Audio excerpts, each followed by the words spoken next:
थोड़ी सी यहाँ पे डिटेल समझाना चाहती हूँ फीडबैक की, जो मैं आपको आगे मजीद डिटेल से करा दूंगी, ठीक है। सो फीडबैक के अंदर क्या बात आती है बेटे, अब ये आप लोगों ने समझनी है। अच्छा, इससे ज्यादा ही जूम आउट नहीं हो रहा। अच्छा, अब आप लोगों ने ठीक है, अब हम लोग इसका फीडबैक क्या करते हैं, ऐसे करते हैं, फीडबैक यहाँ लिख लेते हैं, ठीक है, ताकि यहाँ पे हम बहुत गंदा मचाए।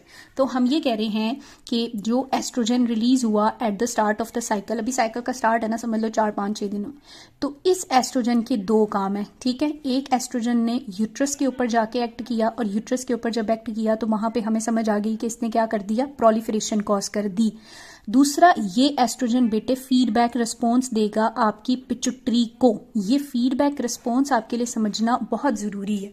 कहता है कि ये समझो कि जब एस्ट्रोजन इनिशियली लो होता है ना, एस्ट्रोजन इनिशियली क्या होता है, लो होता है, तो ये क्या फीडबैक देता है, ये नेगेटिव फीडबैक देता है। और जब आहिस्ता आहिस्ता 8 दिन, 10 दिन, 12 दिन, 14 दिन हो जाएंगे, तो ये एस्ट्रोजन जो काफी ज्यादा हाई हो जाएगा, तो अब ये पॉजिटिव फीडबैक देगा। अब इससे क्या मुराद है, इससे ये मुराद है बेटे कि इनिशियली जब ये कम प्रोड्यूस हो रहा है तो ये नेगेटिव फीडबैक देगा। जब ये नेगेटिव फीडबैक देगा तो यहाँ से FSH कम हो जाएगा, चूंकि FSH ज्यादा रिलीज हो रहा है ना, तो इनिशियली बेटे जब इसने नेगेटिव फीडबैक देना है तो आपके पास FSH भी कम हो जाना है और LH भी कम हो जाना है। अब समझो कि इसने LH को क्यों कम किया, क्योंकि अभी जो फॉलिकल्स हैं वो मैच्योर हो रही हैं, और अगर LH ज्यादा आता तो ओव्यूलेशन हो सकती थी। फॉलिकल्स अभी मैच्योर हुई ही नहीं है, तो प्री मैच्योर ओव्यूलेशन को इनहिबिट करने के लिए, ताकि ओव्यूलेशन अपने टाइम पे हो, सो प्री मैच्योर ओव्यूलेशन को इनहिबिट करने के लिए ये LH को कम कर देता है। आपको पता है ना LH का काम है ओव्यूलेशन करना, ठीक है।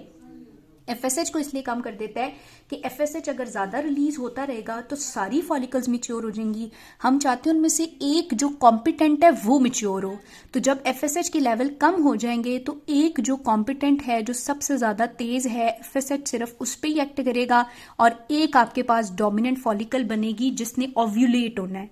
तो ये इसके नेगेटिव फीडबैक का रोल होता है या इंपॉर्टेंस होती है। मैं उम्मीद करती हूँ आपको समझ आएगी, मैं आगे आपको दोबारा रिवाइज कराऊंगी।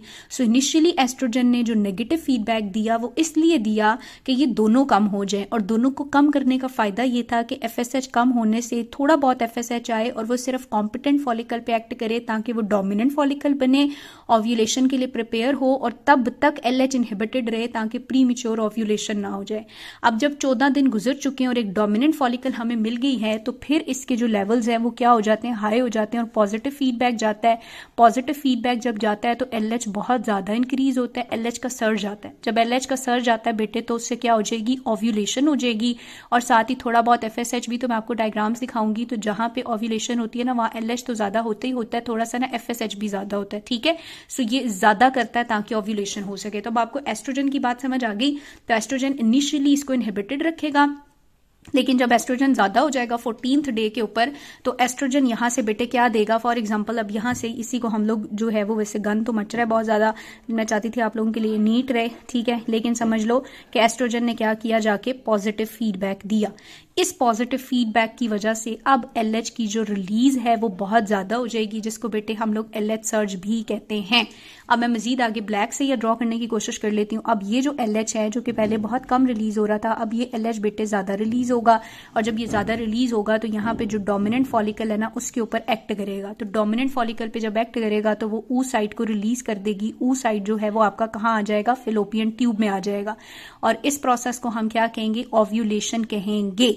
अब बेटे जब oocyte निकल गया तो ये जो पीछे ग्रैनुलोजा सेल्स हैं, थीका सेल्स हैं, ये सारी कवरिंग है, इसको हम लोग क्या नाम दे देते हैं, हम कहते हैं कि ये कॉर्पस ल्यूटियम बन गई है, ठीक है। ये जो कॉर्पस ल्यूटियम है बेटे, अब डिपेंड करता है कि इस कॉर्पस ल्यूटियम ने क्या करना है। इस कॉर्पस ल्यूटियम ने आगे से प्रोजेस्टेरॉन बनाना है। क्या बनाना है, प्रोजेस्टेरॉन।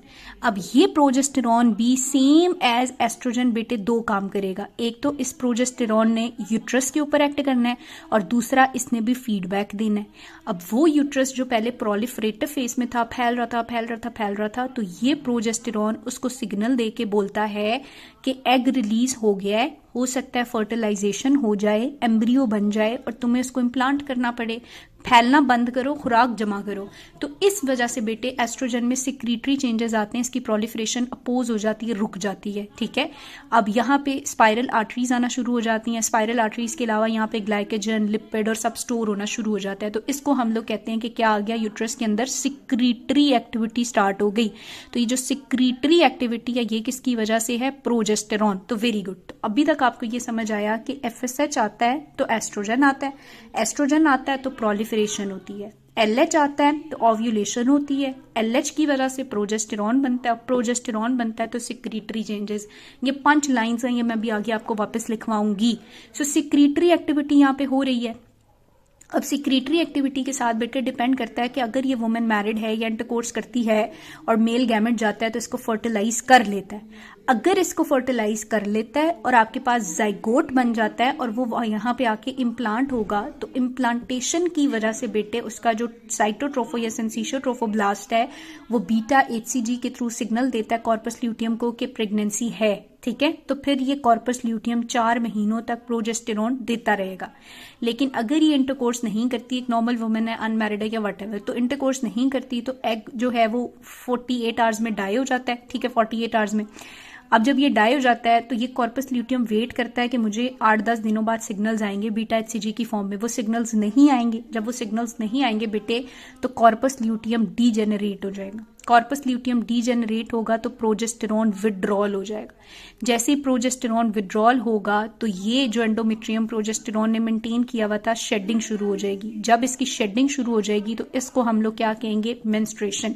हम कहेंगे मेंस्ट्रुअल साइकिल स्टार्ट हो गया। और ये मेंस्ट्रुअल साइकिल क्यों स्टार्ट हुआ, प्रोजेस्टेरॉन विड्रॉल की वजह से। तो आपने ये बड़े अच्छे से समझना था कि प्रोलिफरेशन होती है एस्ट्रोजन की वजह से, सिक्रीटरी एक्टिविटी होती है प्रोजेस्टेरॉन की वजह से, और विड्रॉल होता है, मेंस्ट्रुएशन होती है प्रोजेस्टेरॉन विड्रॉल की वजह से।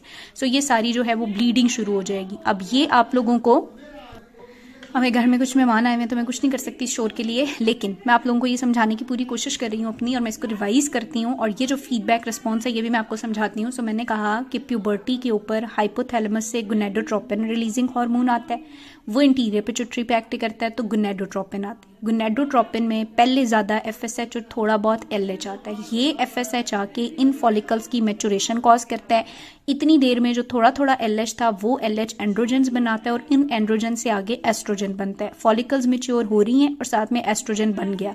एस्ट्रोजन इनिशियली नेगेटिव फीडबैक देगा जो मैं आपको समझा चुकी हूँ, ताकि आपके पास जो प्री मैच्योर ओव्यूलेशन है वो ना हो, और FSH भी कम कर देगा ताकि एक फॉलिकल मैच्योर हो सके, और साथ ही साथ यूट्रस के अंदर प्रोलिफरेशन करेगा।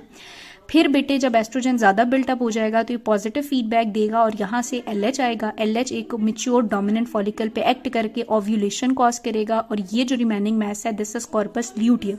कॉर्पस ल्यूटियम प्रोजेस्टेरॉन बनाएगा। प्रोजेस्टेरॉन यूट्रस के अंदर सिक्रीटरी एक्टिविटी भी करेगा और फीडबैक भी देगा।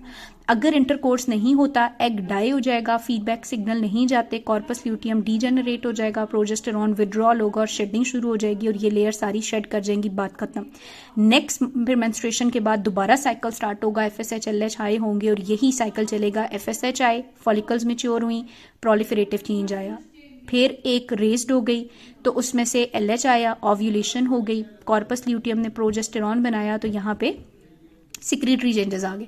अब अगर प्रेगनेंसी नहीं हुई तो वो शेड करेगा, दिस इज मेंस्ट्रुअल फेज। तो ये होता है ओवेरियन। ओवरी के अंदर क्या हुआ है, फॉलिक्यूलर फेज आती है, फिर ओव्यूलेशन आती है और फिर ल्यूटियल फेज आती है। और यहाँ पे क्या होता है, आपके पास पहले प्रोलिफरेशन, फिर सिक्रीटरी एक्टिविटी और फिर शेडिंग होती है। अब आपके पास प्रोजेस्टेरॉन वाला फीडबैक रह गया। ये प्रोजेस्टेरॉन का फीडबैक भी मैं यही समझाती हूँ, फिर हम थ्योरी आगे डिस्कस करते हैं। थ्योरी में ये सब रिपीट है, ये समझ आ गया, थ्योरी समझ आ गई। बहरहाल बेटे हम लोग प्रोजेस्टेरॉन की बात कर लेते हैं कि इस प्रोजेस्टेरॉन को, जिसको कॉर्पस ल्यूटियम ने बनाया है, इसके भी 2 काम होते हैं। नंबर 1 कि ये यूट्रस के ऊपर एक्ट करता है, और जब ये यूट्रस के ऊपर एक्ट करता है तो यूट्रस के अंदर क्या ले आता है, सिक्रीटरी एक्टिविटी लेके आता है। ठीक है, और नंबर 2 बेटे हमने कहा ये फीडबैक देता है। अब इसके फीडबैक को भी ना 2 पार्ट्स में डिवाइड कर दो कि जब ये लो होगा तो कैसा फीडबैक देगा और जब ये हाई हो जाएगा तो कैसा फीडबैक देगा। एस्ट्रोजन अगर समझ आया ना तो ये इसके ऑपोजिट काम करता है। जब बेटे ये लो होता है ना तो ये पॉजिटिव फीडबैक देता है। ये पॉजिटिव फीडबैक इसलिए दे रहा होता है ताकि वहाँ से जो LH वगैरह है और FSH की जो प्रोडक्शन है, LH ज़्यादा है और LH आगे उसके कॉर्पस ल्यूटियम पे एक्ट करता है, तो वहाँ से प्रोजेस्टेरॉन ज़्यादा बनता है। और जब बहुत ज़्यादा ये हाई हो जाता है तो ये नेगेटिव फीडबैक देना शुरू कर देता है, ताकि FSH ना आए और LH ना आए जब तक कि पिछले एग का डिसाइड नहीं हो जाता कि क्या बनना है, मत आए। अगर प्रेगनेंसी हो जाएगी तो भी तो आपको पता है इसके लेवल बहुत हाई हो जाएंगे, और जब इसके लेवल हाई होंगे तो यहाँ से FSH LH इनहिबिटेड रहेगा, ताकि 9 महीनों के लिए ये ओव्यूलेटरी साइकिल इनहिबिटेड रहे। तो ये इसकी सिग्निफिकेंस होती है। अगर आप कॉन्सेप्ट वाइज जाएंगे तो आपको बिल्कुल कंफ्यूजन नहीं होगी, आप रट्टा लगाएं तो भी आप लगा सकते हैं कि आपने समझ लिया, तो ये बिल्कुल उसके ऑपोजिट होता है। यही चीज़ अब आपकी बुक में भी बनी हुई है। और फाइनल मैं आपको यहाँ पे थोड़ा सा रिवाइज कराती हूँ, फिर हम लोग थ्योरी के बारे में डिस्कस करेंगे। सो बेटे आपने सिर्फ इतना सा याद रखना है कि आपका जो हाइपोथैलेमस है, इस हाइपोथैलेमस में से गोनेडोट्रोपिन रिलीजिंग हार्मोन आता है और वो पिट्यूटरी ग्लैंड पे एक्ट करता है, और पिट्यूटरी से पहले FSH और साथ में थोड़ा बहुत LH भी आता है। अगर आप दूसरी बात नहीं समझना चाहते तो आप सिर्फ इतनी भी समझ सकते हैं कि ये FSH इधर एक्ट करता है और फॉलिकल्स आपके पास क्या होती हैं, मैच्योर होती हैं। ठीक है, ये फॉलिकल बेटे एस्ट्रोजन बनाती हैं, और एस्ट्रोजन के 2 काम होते हैं। एक तो नंबर 1 ये कि एस्ट्रोजन आपको फीडबैक देगा, और नंबर 2 कि ये यूट्रस के ऊपर एक्ट करेगा और यूट्रस के अंदर क्या करेगा, प्रोलिफरेशन कॉज करेगा। ठीक है, यूट्रस के अंदर इसने क्या करनी है, प्रोलिफरेशन कॉज करनी है। अच्छा, अब एस्ट्रोजन की वजह से जब फीडबैक जाएगा, हाई फीडबैक जाएगा, पॉजिटिव फीडबैक होगा तो LH आएगा, LH आएगा तो यहाँ से ओव्यूलेशन हो जाएगी। ठीक है, सो LH की वजह से क्या हो गई, ओव्यूलेशन हो गई, एग बाहर आ गया और ये रिमेनिंग मास कॉर्पस ल्यूटियम बन गया। कॉर्पस ल्यूटियम फीडबैक देगा, हाई अमाउंट में ये उसको इनहिबिटेड रखता है जब तक कि इसकी फेट नहीं डिसाइड हो जाती है, और यूट्रस के अंदर ये सिक्रीटरी एक्टिविटी ले आएगा। अगर इंटरकोर्स नहीं होता, एग डीजेनरेट होगा, वापस सिग्नल नहीं जाते, कॉर्पस ल्यूटियम डीजेनरेट होगा, प्रोजेस्टेरॉन विड्रॉ कर लिया जाएगा, और ये एंडोमेट्रियम जिसमें सिक्रीटरी एक्टिविटी थी और ये स्टेबलाइज हुआ हुआ था, ये आपके पास शेड होना शुरू हो जाएगा। ठीक है, सो इस एंडोमेट्रियम की क्या हो जाएगी, शेडिंग हो जाएगी, जिसको हम मेंस्ट्रुएशन कहेंगे। तो 5 लाइंस बेटे आपके पास यही हैं कि FSH आएगा तो FSH की वजह से आगे एस्ट्रोजन आएगा, और एस्ट्रोजन आएगा तो प्रोलिफरेटिव एक्टिविटी आएगी। ठीक है, ये 5 लाइंस है, ये आपने नहीं बोलनी। दूसरी बात है कि LH आएगा तो LH की वजह से ओव्यूलेशन होगी तो कॉर्पस ल्यूटियम बनेगा, तो उस कॉर्पस ल्यूटियम से प्रोजेस्टेरॉन आएगा, जब प्रोजेस्टेरॉन आएगा तो फिर सिक्रीटरी एक्टिविटी होगी। अगर फर्टिलाइजेशन नहीं होती और बीटा HCG फीडबैक सिग्नल नहीं देगा तो कॉर्पस ल्यूटियम डीजेनरेट होगा और प्रोजेस्टेरॉन विड्रॉल होगा, जिससे मेंस्ट्रुअल एक्टिविटी होगी। ये 5 लाइंस हैं, ये आपने बहुत अच्छे से याद रखनी है, ये आगे आपको बहुत हेल्प करेंगी। मैं आपको बताऊंगी कि कैसे रेगुलरिटीज में आपको हेल्प करती हैं। अब अगर आपको ये समझ आया हुआ है तो आप इसकी पिक्चर ले सकते हैं, या जो भी आप करना चाहें आप कर सकते हैं, ताकि आप इससे रिवाइज करें, और वैसे आगे हम थ्योरी में भी यही सब पढ़ेंगे।